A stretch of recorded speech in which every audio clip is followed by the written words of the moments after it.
Assalamualaikum warahmatullahi wabarakatuh. Hadirin sekalian, ini nyata terjadi. Beruntung buat kamu yang nonton video ini.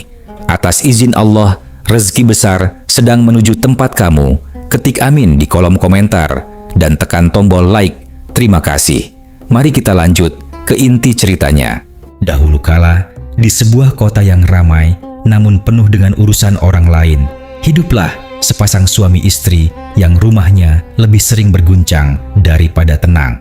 Bukan karena gempa, bukan karena angin ribut, melainkan karena lidah dan ego keduanya yang rupanya sudah bersaing sejak hari pertama pernikahan.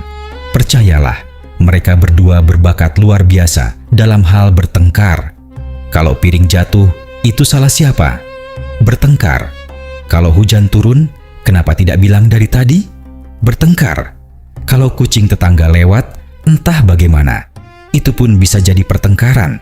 Seni berselisih, mereka sudah begitu mahir sampai para tetangga yang mendengar dari balik dinding pun ikut lelah. Bahkan tanpa ikut bertengkar sekalipun. Maka tibalah hari di mana sang istri memutuskan bahwa cukup sudah. Jiwanya sudah penuh. Sabarnya sudah habis sampai ke akar-akarnya. Namun bukan sekadar ingin berpisah, perasaan itu sudah melampaui batas yang seharusnya, dan di dalam dadanya tumbuh sesuatu yang gelap dan berbahaya. Niat untuk mengakhiri hidup suaminya sekalian. Dengan langkah yang tergesa, namun penuh tekad, ia pergi ke rumah seorang lelaki bijak yang terkenal di seantero negeri, Abu Nawas, sang pemilik akal yang tajam dan lidah yang lebih tajam lagi. Abu Nawas sedang duduk santai di beranda, menikmati udara pagi dan secangkir teh hangat, ketika tiba-tiba seorang perempuan datang dengan wajah yang menyimpan badai. "Tuan Abu," kata si perempuan. Suaranya bergetar menahan sesuatu yang sudah lama terbendung. "Aku sudah tidak tahan lagi. Aku membenci suamiku. Aku ingin membunuhnya." Abu Nawas hampir meletakkan cangkirnya terlalu keras. Namun ia menahan diri. Ia tahu orang yang sedang terbakar tidak perlu disiram minyak. Mereka butuh air yang tenang. Dan ia pun tahu, jauh di balik kemarahan perempuan ini, ada luka yang sudah lama tidak diobati. Ia juga tahu sang suami. Lelaki itu sebenarnya baik. Hanya saja, dua batu keras yang saling bergesekan setiap hari akan menghasilkan api, bukan cahaya. Maka Abu Nawas menarik napas panjang, lalu berpura-pura ikut larut dalam alur pikiran si perempuan. Katanya sambil mengelus janggutnya, pura-pura berpikir serius. Membunuh itu memang bisa dilakukan. Tapi masalahnya satu, kau mau bebas dari suami atau malah ikut masuk penjara? Kalau ketahuan, kepalamu yang akan menanggung akibatnya. Percuma suamimu pergi kalau kau sendiri tidak bisa menikmati kebebasan itu. Perempuan itu terdiam. Ia belum memikirkan soal itu. Ia hanya ingin suaminya pergi, bukan dirinya yang ikut pergi juga.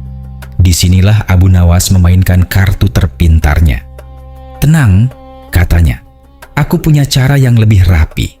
Ada racun istimewa. Tidak berbau, tidak berasa, tidak meninggalkan jejak.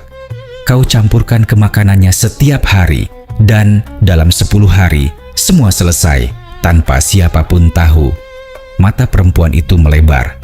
"Sungguh Tuan Abu? Berapa harganya?" "Gratis. Aku yang membuatnya sendiri."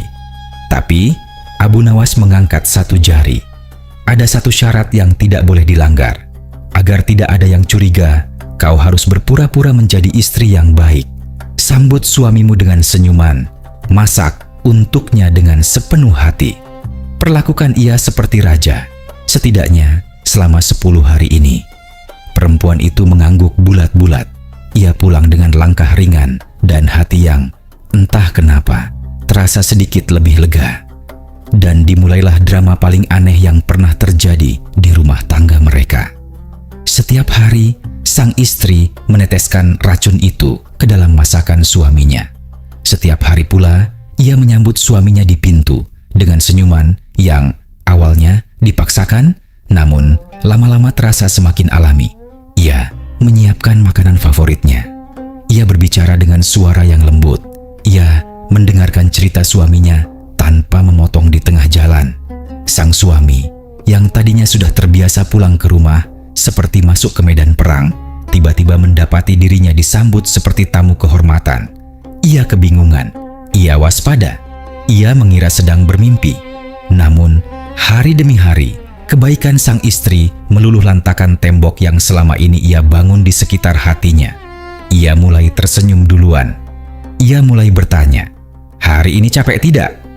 Ia mulai membantu pekerjaan rumah tanpa diminta.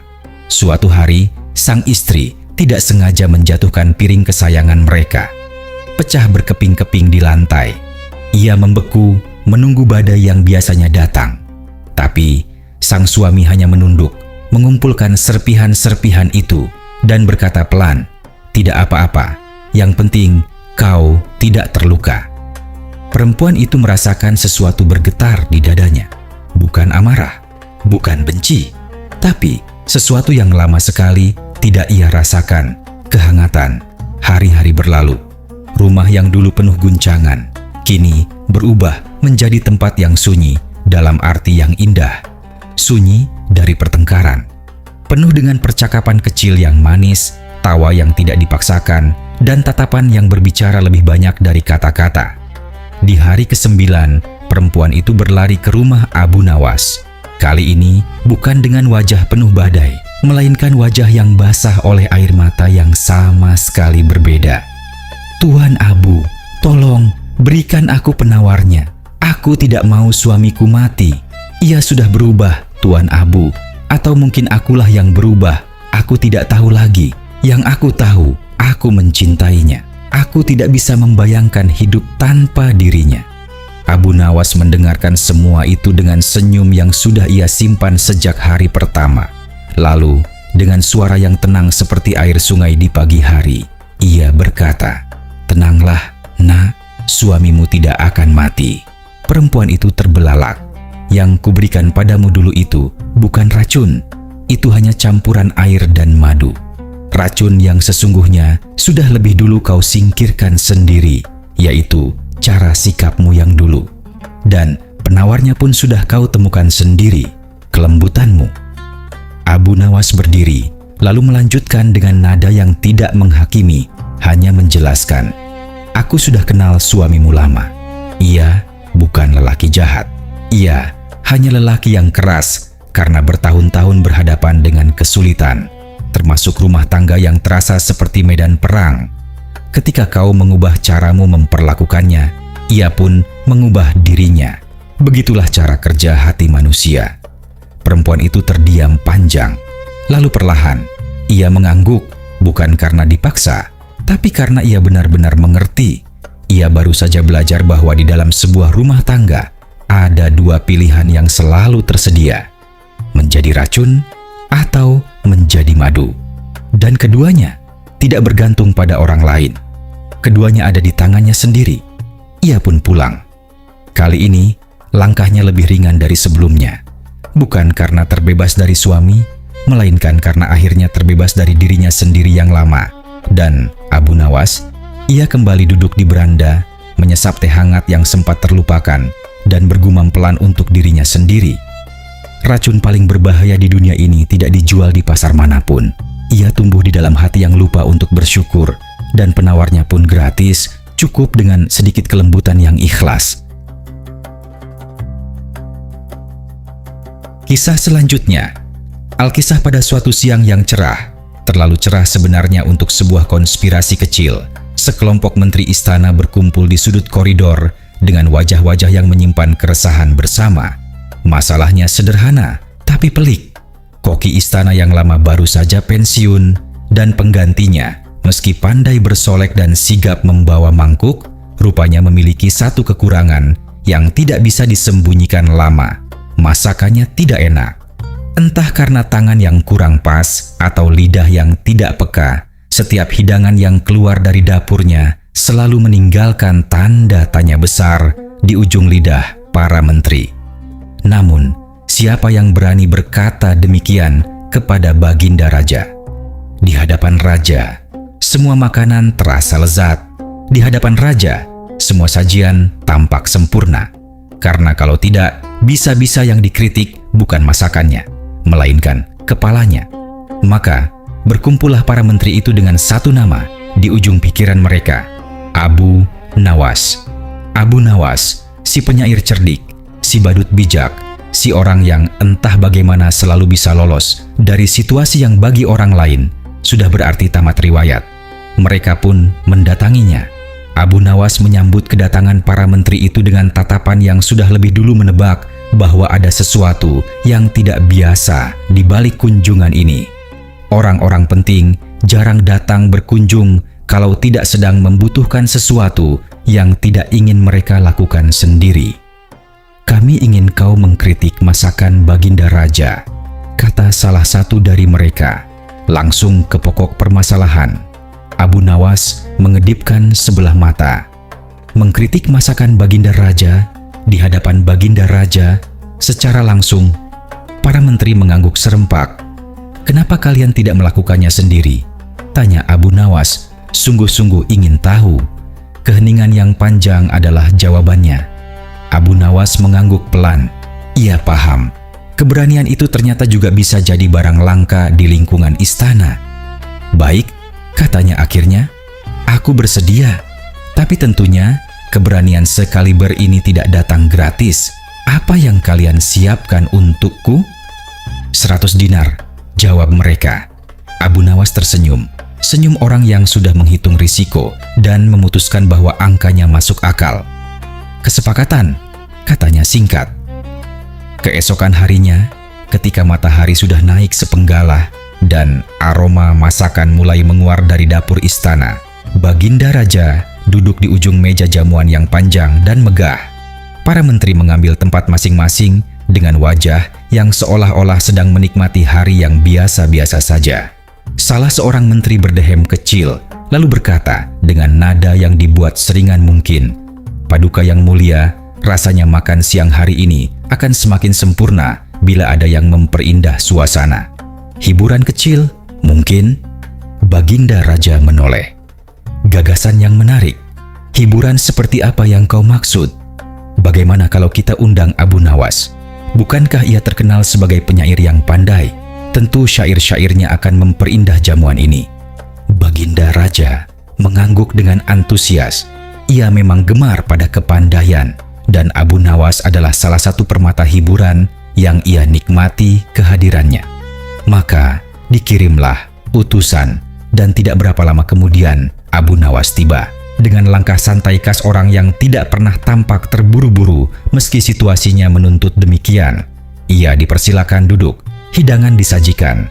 Para menteri mulai menyantap dengan tenang di luar, namun was-was di dalam. Mereka lirik-melirik ke arah Abu Nawas, seolah bertanya, "Kapan? Bagaimana?" Abu Nawas hanya mengunyah dengan wajah yang setenang telaga. Baginda Raja yang sudah tidak sabar mendengar syair menoleh ke arahnya. "Wahai Abu Nawas, aku dengar lidahmu selihai tanganmu dalam merangkai kata. Maukah kau persembahkan sebuah syair untuk memperindah jamuan ini?" Abu Nawas berdiri. Ia merapikan pakaiannya sejenak, sebuah gerakan kecil yang entah kenapa selalu berhasil membuat ruangan menjadi lebih sunyi.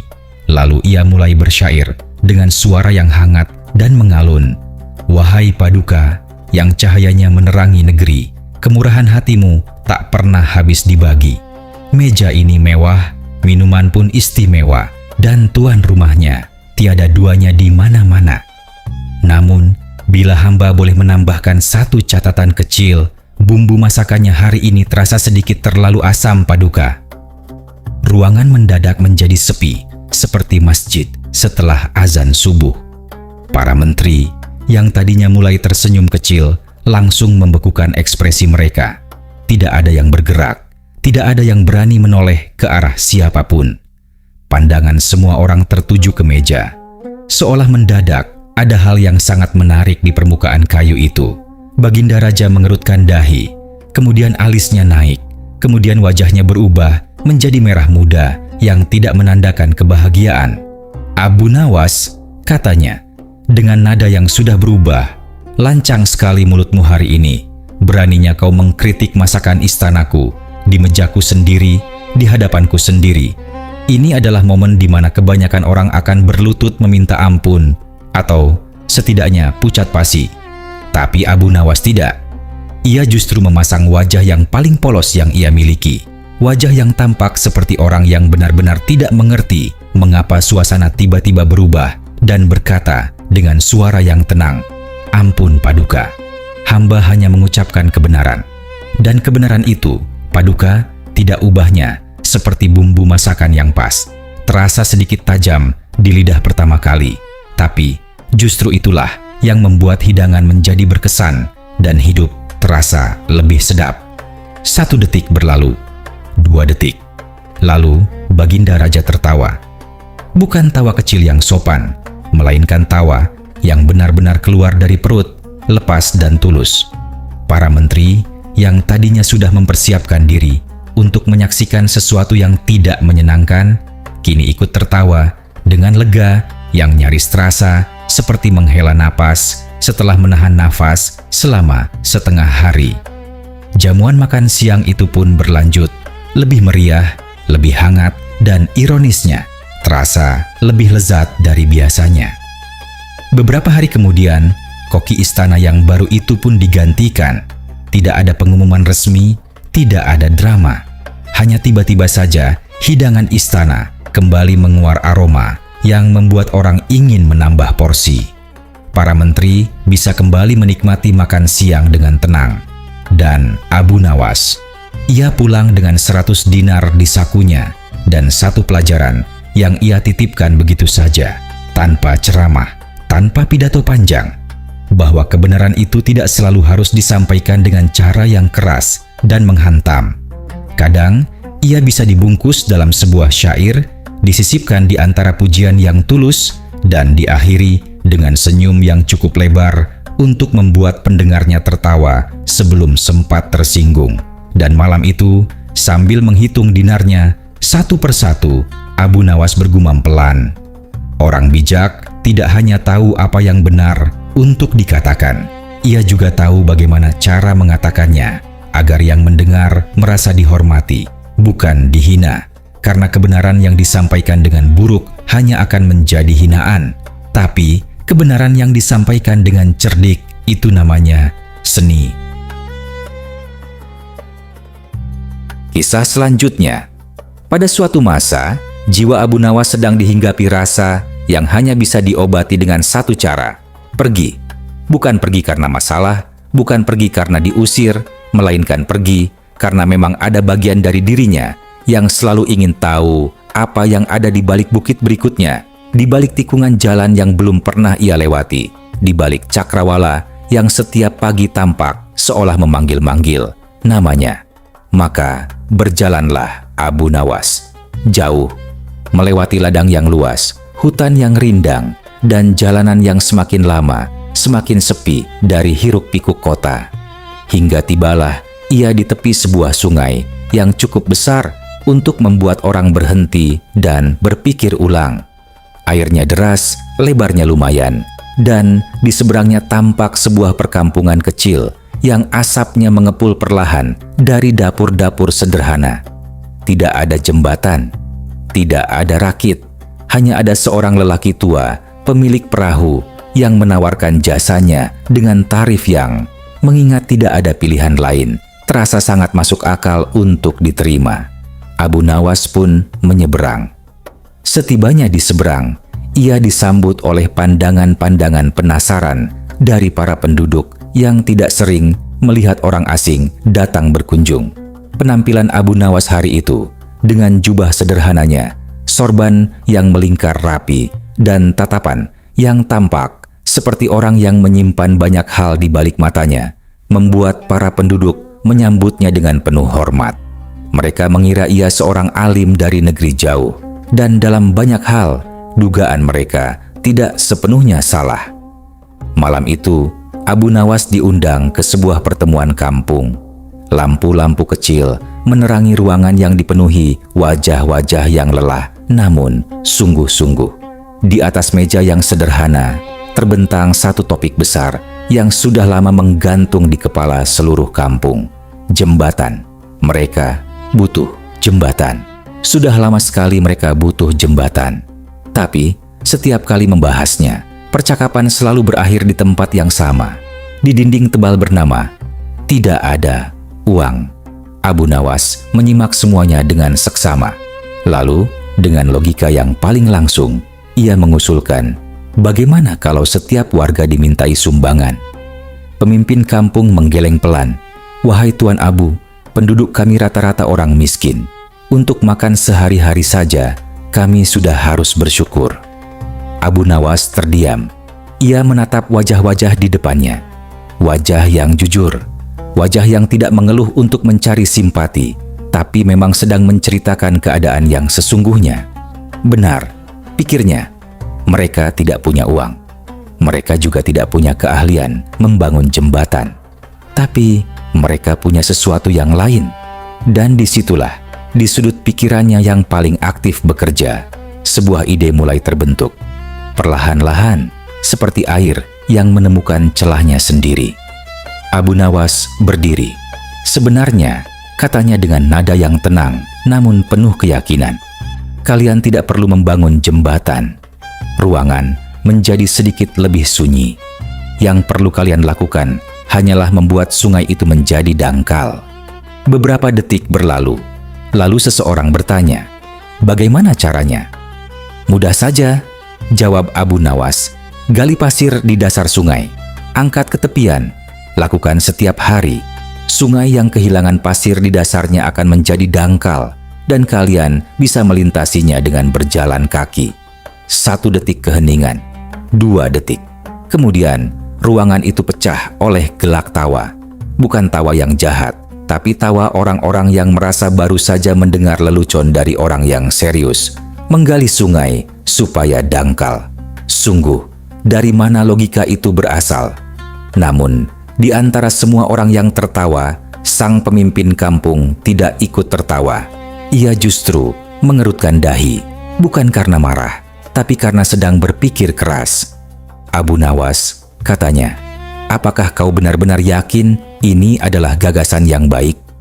Lebih dari yakin, jawab Abu Nawas. Dan yang lebih penting, tidak membutuhkan uang sepeser pun dari kantong kalian. Kalimat terakhir itu menghentikan semua tawa yang tersisa. Tidak butuh uang. Di kampung yang sedang membicarakan kemiskinan, itu adalah kalimat paling menarik yang bisa diucapkan siapapun. Keesokan paginya, dengan semangat yang lahir dari campuran antara keyakinan dan rasa ingin tahu, para warga mulai turun ke sungai.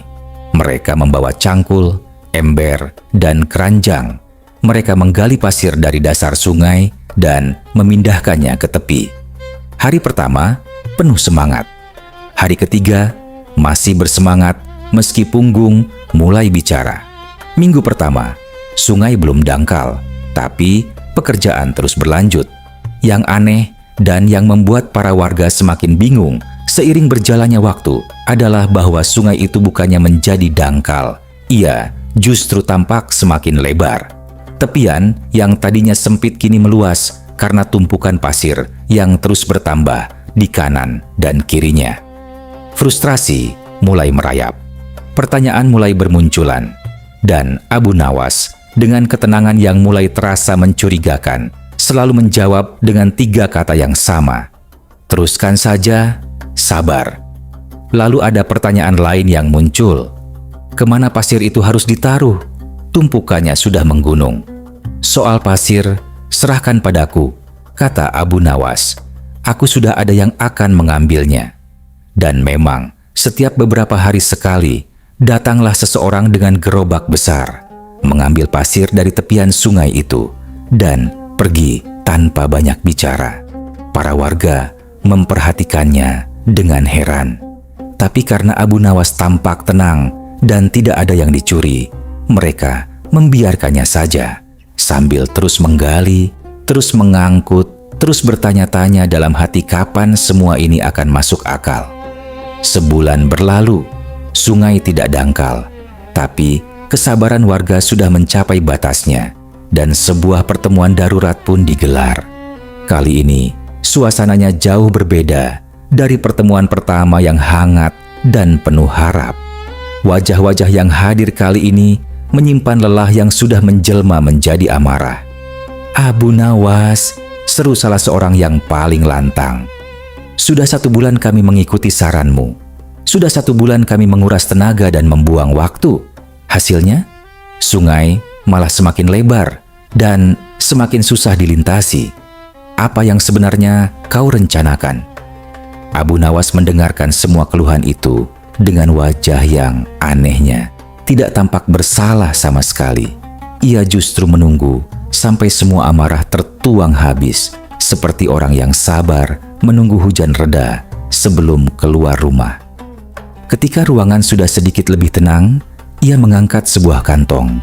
Kantong yang berat. Kantong yang berbunyi nyaring ketika diletakkan di atas meja. "Ini uang kalian," katanya tenang. "Silakan gunakan untuk membangun jembatan." Keheningan yang turun kali ini berbeda dari sebelumnya. Ini adalah keheningan yang penuh tanda tanya dan mata yang membulat. "Uang kami?" kata seseorang. "Dari mana? Kami tidak merasa menitipkan uang padamu." Abu Nawas tersenyum.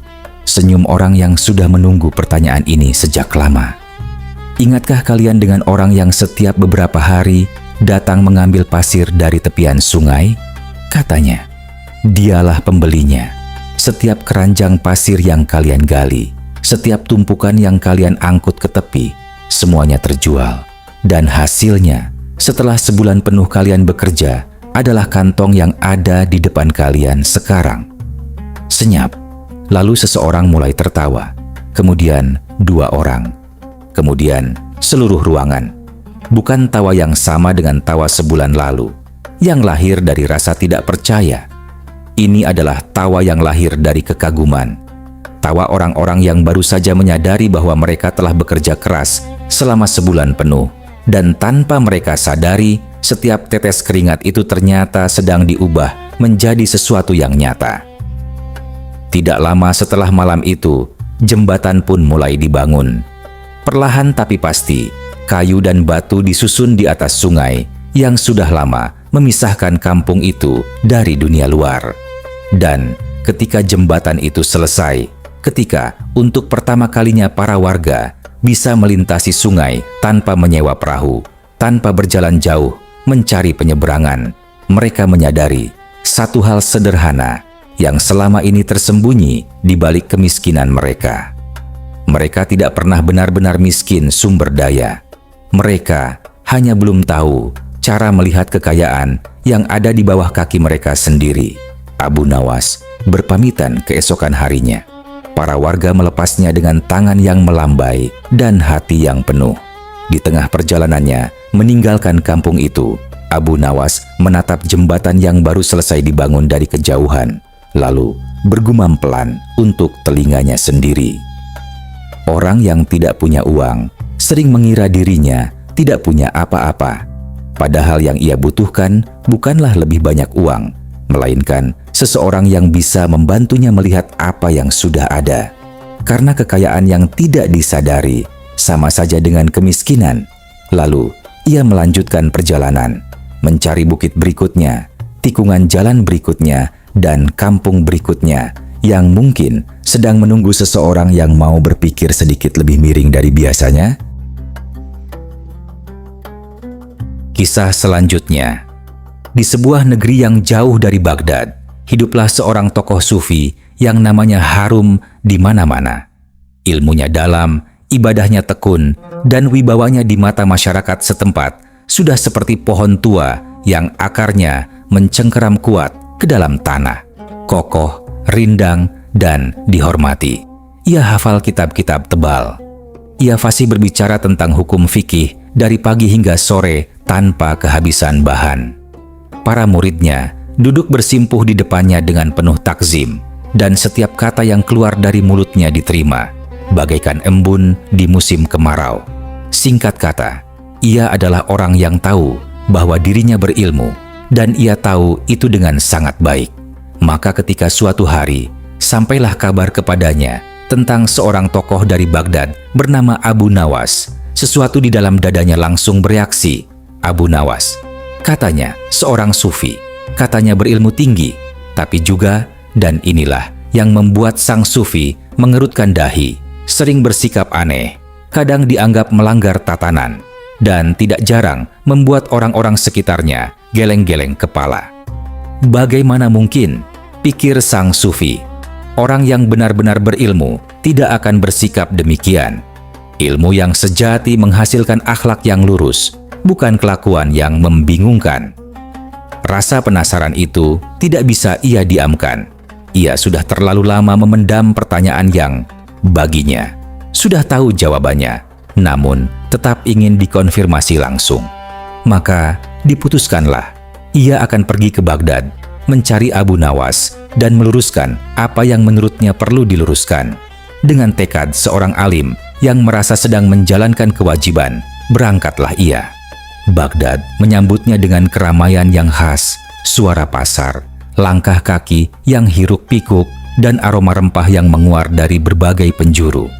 Setelah bertanya ke sana ke sini kepada beberapa warga, akhirnya sampailah ia di depan sebuah rumah yang sederhana, namun bersih.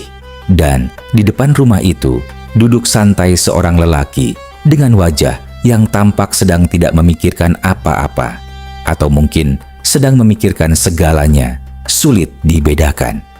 "Assalamualaikum, apakah Anda yang bernama Abu Nawas?" tanya sang sufi. "Waalaikumsalam, benar, saya Abu Nawas," jawab lelaki itu sambil menatapnya dengan tatapan yang hangat namun penuh perhatian. "Dan sepertinya Anda bukan penduduk Baghdad. Dari mana gerangan Tuan datang?" "Saya musafir dari negeri seberang," jawab sang sufi singkat. Abu Nawas tersenyum dan mempersilakan tamunya masuk.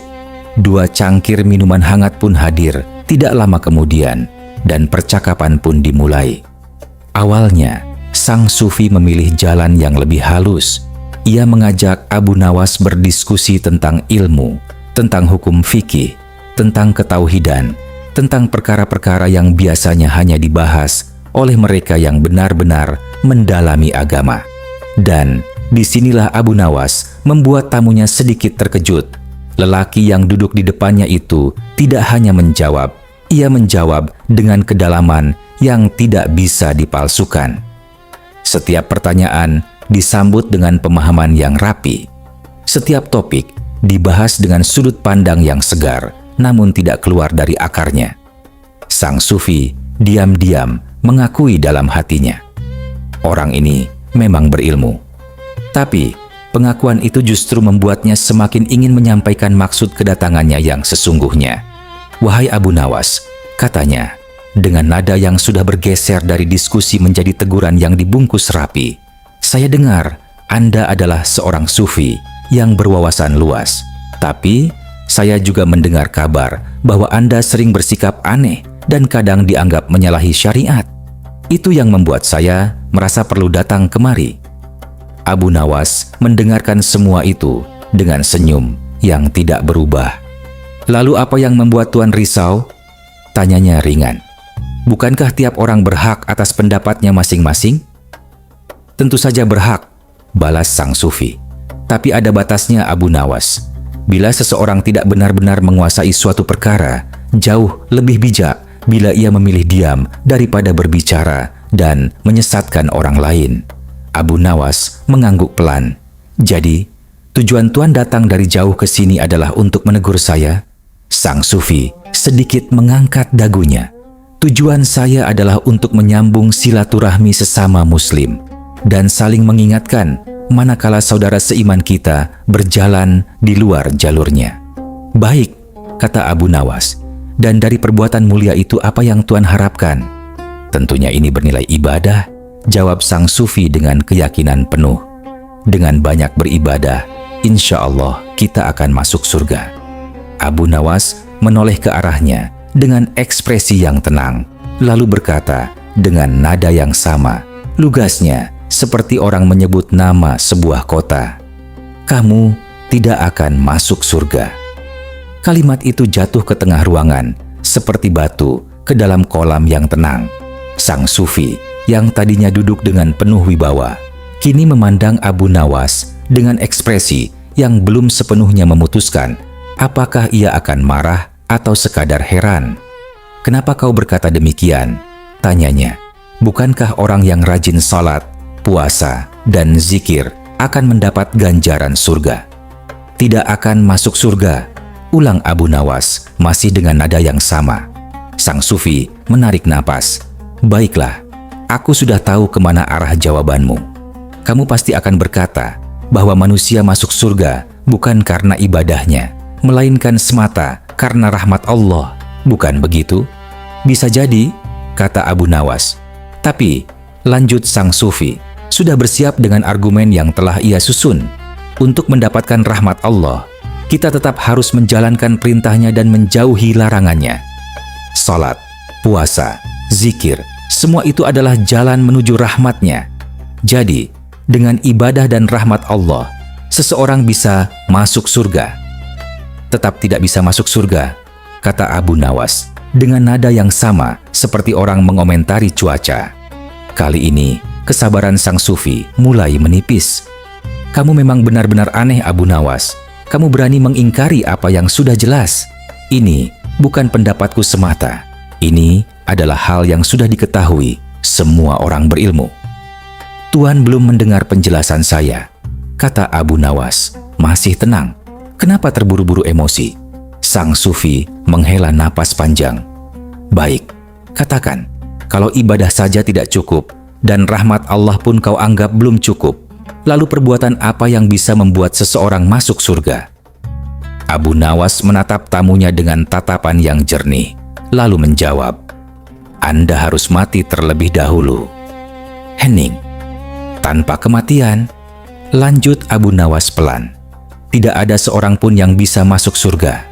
Bagaimanapun banyaknya ibadah, seberapapun besarnya rahmat yang diterima, surga bukan tempat yang bisa dikunjungi sambil masih bernapas di dunia ini. Maka, syarat pertama dan paling utama sebelum segala yang lainnya adalah kematian." Sang sufi terdiam lama, sangat lama. Ia seorang alim yang sudah menghatamkan begitu banyak kitab. Ia sudah mendiskusikan ribuan perkara, dari yang paling rumit hingga yang paling halus. Ia datang ke Baghdad dengan niat untuk meluruskan orang lain. Dan ternyata ada satu hal yang di tengah semua kesibukannya beribadah dan mengajar dan mengingatkan orang lain, luput ia perhatikan.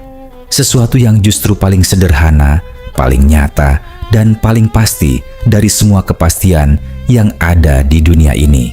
Ia belum mati. Wajahnya perlahan berubah menjadi merah, bukan karena marah, tapi karena sesuatu yang jauh lebih tidak nyaman dari kemarahan. Malu. Malu yang tulus, malu yang lahir dari kesadaran, bukan dari kekalahan. Ia berdiri, merapikan pakaiannya, dan berkata dengan suara yang sudah kehilangan seluruh nada ceramahnya tadi, "Terima kasih, Abu Nawas. Saya pamit." Abu Nawas mengantar tamunya hingga ke pintu dengan senyum yang hangat, senyum yang tidak punya sedikit pun nada kemenangan di dalamnya. Hanya ketulusan orang yang senang ketika sebuah percakapan menghasilkan sesuatu yang berguna bagi kedua pihaknya. Di perjalanan pulangnya yang panjang, sang sufi merenung, dan ia menemukan bahwa pelajaran terpenting yang ia bawa dari Baghdad bukan tentang fikih, bukan tentang ketauhidan, dan bukan tentang cara mengingatkan orang lain. Pelajaran terpenting itu hanya satu kalimat sederhana. Kadang, orang yang kita anggap perlu diluruskan justru sedang memegang cermin, dan yang terpantul di dalamnya adalah diri kita sendiri. Sementara itu, Abu Nawas kembali ke kursinya di depan rumah, menyesap minuman yang kini sudah agak dingin, dan menatap langit Baghdad yang mulai memasuki sore. Tidak ada yang perlu dikomentari, langit itu sudah cukup berbicara sendiri. Kisah selanjutnya. Di antara sekian banyak manusia yang pernah berurusan dengan Abu Nawas, ada satu nama yang selalu berhasil membuat urat sabarnya bekerja lebih keras dari biasanya. Abu Jahil. Bukan karena Abu Jahil jahat, bukan karena ia berbahaya, melainkan karena ia memiliki satu bakat yang sudah ia asah sejak kecil hingga menjadi sangat sempurna. Bakat untuk tidak membayar hutang sambil tetap terlihat seperti orang yang berniat membayar hutang. Di seluruh kampung, Abu Jahil dikenal sebagai orang yang pelit dengan cara yang cukup artistik. Ia tidak pernah terang-terangan menolak membayar. Ia hanya selalu punya alasan baru setiap kali ditagih. Alasan yang berganti-ganti seperti orang mengganti baju, namun tujuannya selalu sama, membuat penagihnya pulang dengan tangan kosong. Maka, ketika suatu hari Abu Jahil muncul di depan pintu rumah Abu Nawas dengan wajah yang dibuat seramah mungkin, Abu Nawas sudah merasakan sesuatu di dadanya. Semacam naluri lama yang berbisik, "Hati-hati." "Abu Nawas, kawanku yang baik," kata Abu Jahil dengan senyum yang terlalu manis untuk sebuah kunjungan biasa. "Aku butuh pinjaman, 100 dinar, hanya sebulan." Abu Nawas menatapnya lama. "Dari mana aku punya uang sebanyak itu?" "Ayolah, aku tahu kamu pasti ada." Abu Nawas menggeleng. Abu Jahil merengek. Abu Nawas menggeleng lagi. Abu Jahil merengek lebih keras. Ini berlangsung cukup lama hingga akhirnya Abu Nawas menyerah, bukan karena yakin, tapi karena ada batas dari ketahanan seseorang menghadapi rengekan yang gigih. "Baik, tapi janji, sebulan. Demi kebunku yang akan panen bulan depan, aku bersumpah akan mengembalikannya," kata Abu Jahil dengan ekspresi orang yang sangat serius. Uang pun berpindah tangan. Sebulan berlalu. Abu Nawas menunggu. Tidak ada Abu Jahil yang datang. 2 minggu tambahan berlalu. Masih tidak ada. Yang ada justru kabar lain yang sampai ke telinga Abu Nawas. Kabar bahwa kebun Abu Jahil baru saja panen dengan hasil yang sangat melimpah. Kabar bahwa lumbungnya penuh. Kabar bahwa ia baru saja membeli kain baru dan perabot tambahan untuk rumahnya. Abu Nawas menarik napas panjang. Terpaksa ia yang datang duluan. "Abu Jahil, mana janjimu?" tanyanya sesampainya di sana. Abu Jahil menyambut kedatangannya dengan wajah yang sudah disiapkan jauh-jauh hari, wajah sedih yang terlatih. Ia menggeleng pelan sambil menghela napas yang dramatis. "Kawan, kau datang di waktu yang tidak tepat. Semua hasil panen sudah habis untuk mengobati saudaraku yang sakit keras. Tidak ada yang tersisa. Tapi percayalah, bulan depan pasti kubayar." Abu Nawas pulang dengan tangan kosong dan dada yang penuh. Beberapa hari kemudian, sampailah kabar yang berbeda ke telinganya. Kabar bahwa Abu Jahil baru saja mengadakan pesta besar di rumahnya. Bahwa ia mengundang banyak kawan. Bahwa hidangannya berlimpah dan suasananya meriah. Abu Nawas duduk diam cukup lama setelah mendengar kabar itu. Saudaranya sakit, uangnya habis, tapi pestanya meriah. Ia tahu satu hal dengan sangat pasti, menagih Abu Jahil secara langsung tidak akan pernah menghasilkan apa-apa selain alasan baru yang lebih kreatif dari sebelumnya. Abu Jahil adalah manusia yang kemampuan beralasannya sudah melampaui batas kewajaran. Ia bisa mengubah hitam menjadi abu-abu dan abu-abu menjadi putih hanya dengan berbicara. Untuk menghadapi orang seperti itu, tidak cukup hanya dengan kejujuran. Dibutuhkan sesuatu yang lebih, sesuatu yang berbicara dalam bahasa yang paling dimengerti Abu Jahil, ketakutan. Maka Abu Nawas pun mulai berpikir. Dan ketika Abu Nawas mulai berpikir dengan sungguh-sungguh, biasanya hasilnya adalah sesuatu yang tidak pernah terpikir oleh orang lain.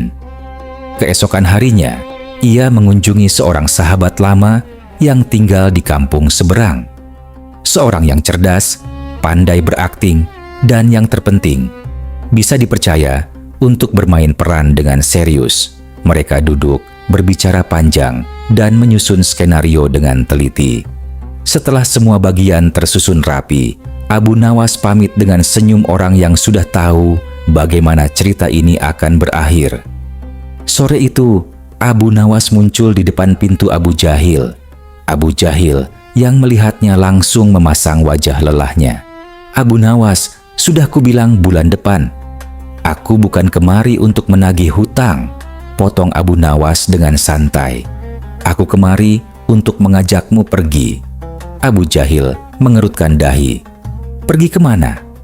Di kampung seberang ada seorang dukun pesugihan yang katanya bisa membuat orang menjadi kaya dalam waktu singkat. Aku ingin mencobanya, tapi aku butuh teman. Mata Abu Jahil langsung berubah. Dari waspada bergeser menjadi berkilat-kilat. Kaya tanpa kerja keras adalah mimpi yang bahkan lebih indah dari tidur siang. Benarkah?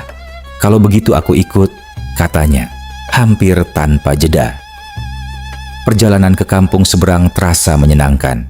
Abu Jahil berjalan dengan langkah orang yang sedang membayangkan masa depannya yang gemilang. Sementara Abu Nawas berjalan dengan langkah orang yang sedang menahan senyum. Mereka tiba di sebuah rumah yang suasananya dibuat cukup mencekam, kain gelap, asap dupa yang mengepul, dan seorang lelaki tua yang duduk dengan wajah yang sangat serius. Sahabat Abu Nawas telah bersiap dengan sempurna. "Ada keperluan apa kalian kemari?" tanya sang dukun dengan suara yang dalam dan lambat. Abu Nawas menyampaikan keinginannya, ingin kaya tanpa kerja, tanpa usaha, tanpa keringat. Sang dukun mengangguk pelan. "Bisa, tapi ada syaratnya." "Syarat apa?" "Tumbal." Abu Jahil yang tadinya duduk santai mulai sedikit mengubah posisi duduknya. "Tumbal tidak harus dari keluarga," lanjut sang dukun. "Orang lain pun bisa, asalkan ada kaitannya dengan harta kamu. Misalnya, orang yang punya hutang kepadamu. Orang itu bisa dijadikan tumbal tanpa perlu izin, tanpa ia sadari, dan ia akan mati dengan cara yang tidak menyenangkan." Abu Nawas menoleh ke samping, tepat ke arah Abu Jahil, dengan ekspresi yang dibuat sepolos mungkin. Abu Jahil merasakan tatapan itu. Ia merasakan makna di balik tatapan itu, dan seketika seluruh warna di wajahnya seperti memutuskan untuk pergi sekaligus.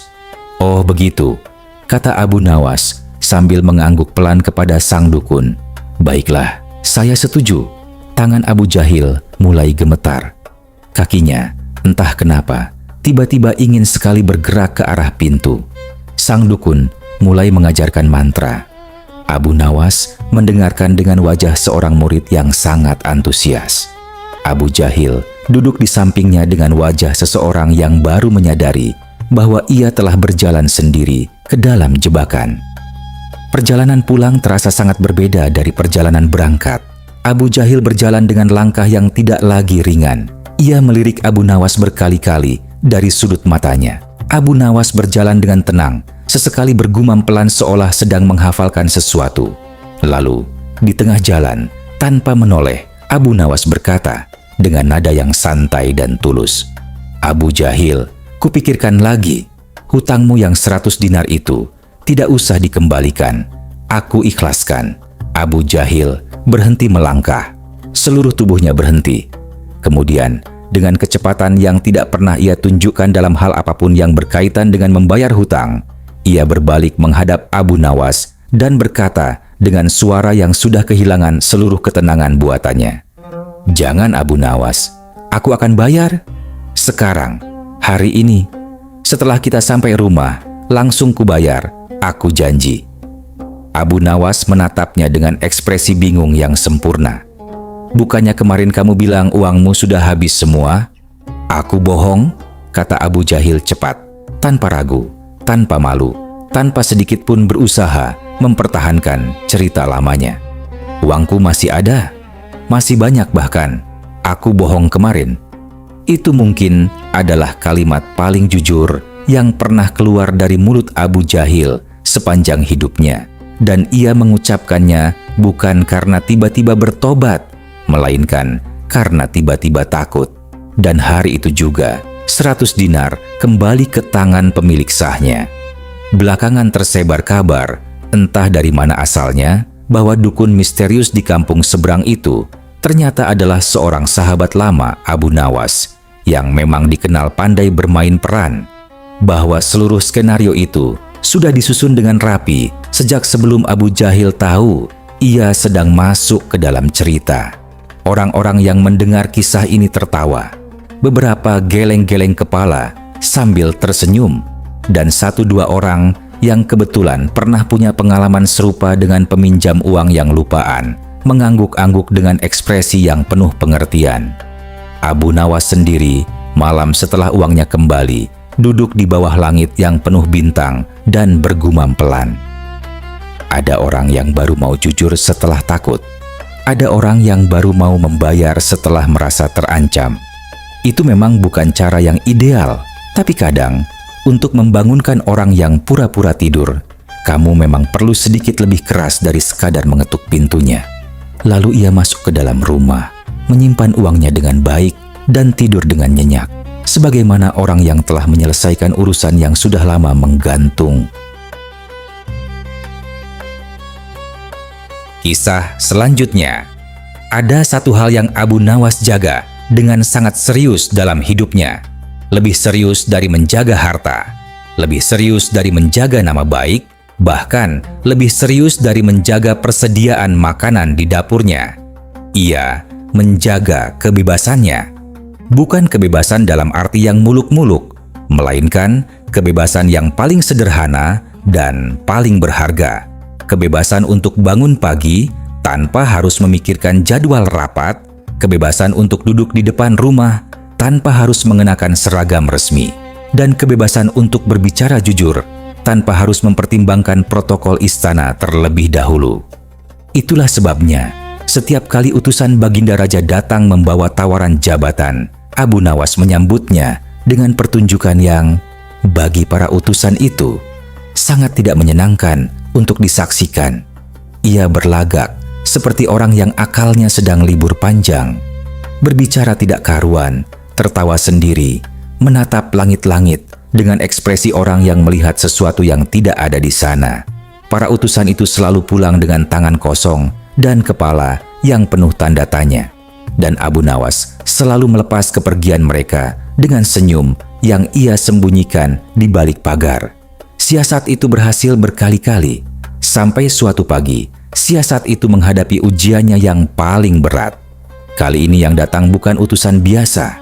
Yang datang adalah beberapa prajurit dengan bahu selebar pintu dan tatapan yang tidak mengandung sedikit pun ruang untuk negosiasi. Abu Nawas, ikut kami ke istana. Sekarang. Abu Nawas menatap mereka satu persatu. Pikirannya langsung menghitung kemungkinan.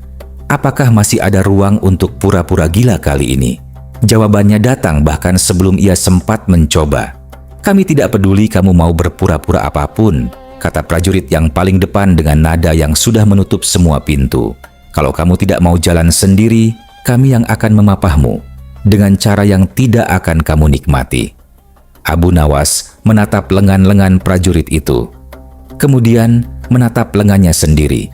Perbandingannya tidak menggembirakan. Ia menghela napas. Baiklah, aku jalan sendiri. Kadang kebijaksanaan memang terasa seperti kekalahan. Tapi Abu Nawas tahu, ini bukan kekalahan. Ini hanya penundaan dari sebuah permainan yang belum selesai. Di gerbang istana, perjalanan Abu Nawas terhenti oleh suara seseorang. "Hei, Abu Nawas," ia menoleh. Seorang prajurit penjaga gerbang berdiri dengan senyum yang, dalam pengalaman Abu Nawas, biasanya menandakan seseorang sedang hendak meminta sesuatu yang tidak ia berhak minta. "Kalau nanti kamu dapat hadiah dari Baginda bagi 2 ya denganku." Abu Nawas menatapnya sebentar. Di dalam kepalanya, sesuatu bergerak. Sebuah catatan kecil yang ditulisnya untuk dirinya sendiri, untuk diingat nanti. "Baik," katanya singkat, "nanti kubagi." Lalu ia melangkah masuk. Di hadapan Baginda Raja, suasananya tidak lebih ramah dari gerbang tadi. "Akhirnya kamu datang juga," kata Baginda dengan nada seseorang yang sudah lama menunggu dan tidak menikmati proses menunggunya. Pura-pura gila sudah tidak mempan lagi. "Ampun, Paduka," kata Abu Nawas. "Apa gerangan salah hamba hingga hamba dipanggil dengan cara seperti ini?" "Kamu tidak salah apapun. Aku hanya ingin kamu menjadi kadi, menggantikan jabatan ayahmu." Abu Nawas menarik napas. "Paduka, Hamba sudah berulang kali menyampaikan hal yang sama. Hamba tidak ingin menjadi pejabat. Hamba hanya ingin menjadi warga biasa yang bisa hidup dengan tenang." "Tidak bisa, Paduka. Tidak bisa." Baginda Raja mengetuk meja dengan telapak tangannya. "Pokoknya kamu harus menggantikan ayahmu. Titik." Abu Nawas berdiri tegak. "Sampai kapanpun hamba tidak akan bersedia menjadi pejabat istana." Keheningan yang turun sesudahnya adalah jenis keheningan yang menyimpan sesuatu di dalamnya. Baginda Raja menatap Abu Nawas lama. Kemudian dengan nada yang berubah menjadi lebih dingin, ia berkata, "Baiklah, kalau begitu pilihannya sederhana. Kamu terima jabatan itu atau kamu terima 50 pukulan kayu. Salah satu dari keduanya harus kamu pilih hari ini, dan setelah ini aku tidak akan memaksamu lagi." Abu Nawas tidak butuh waktu lama untuk menjawab. 50 pukulan, Paduka." Algojo istana dipanggil. Tugasnya dilaksanakan. 50 pukulan dihitung satu persatu, tidak satu pun dilewatkan. Abu Nawas menerimanya dengan gigi yang terkatup rapat dan tekad yang tidak goyah. Setiap pukulan adalah harga dari sesuatu yang ia anggap jauh lebih berharga dari rasa sakit kebebasannya. Setelah selesai, ia diperbolehkan pulang. Dengan langkah yang tidak secepat biasanya, Abu Nawas berjalan menuju gerbang. Badannya nyeri, hatinya kesal, dan di tangannya ada sepotong kayu yang ia pungut dalam perjalanannya menuju pintu keluar. Entah disengaja, entah tidak, sulit dibedakan. Di gerbang, prajurit yang tadi menyetopnya sudah menunggu dengan senyum yang penuh ekspektasi. "Nah, Abu Nawas, mana bagianku? Katanya kamu dapat hadiah dari Baginda." Abu Nawas berhenti. Ia menatap prajurit itu, kemudian menatap kayu di tangannya, kemudian menatap prajurit itu lagi. Lalu, dengan ekspresi orang yang sedang menepati janji dengan penuh tanggung jawab, ia berkata, "Benar, aku mendapat hadiah dari Baginda, dan aku sudah berjanji akan membaginya denganmu." Ia mengangkat kayu itu. "Ini bagianmu." Kegaduhan di gerbang istana sampai ke telinga Baginda Raja lebih cepat dari yang diperkirakan siapapun. Prajurit itu menghadap Baginda dengan kondisi yang sudah jauh berbeda dari tadi pagi.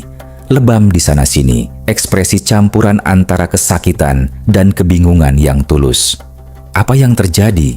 tanya Baginda Raja. "Ampun, Paduka, Abu Nawas tiba-tiba memukul hamba berkali-kali dengan kayu tanpa sebab yang jelas." Baginda Raja mengerutkan dahi.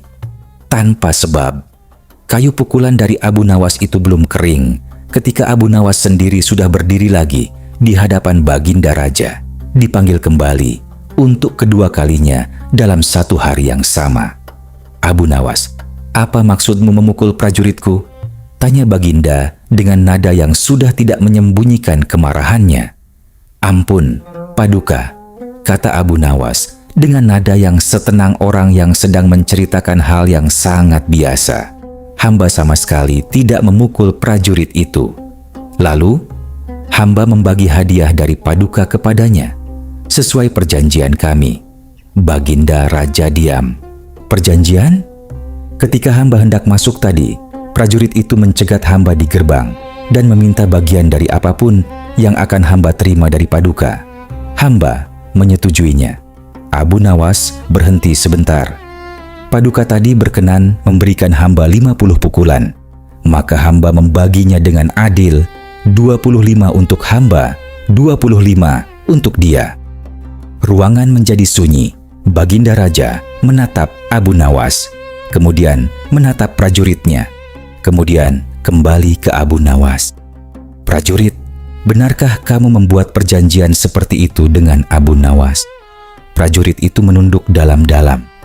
"Benar, Paduka, tapi hamba tidak menduga bahwa hadiah yang Baginda berikan kepada Abu Nawas adalah..." Ia tidak menyelesaikan kalimatnya. "Tidak perlu."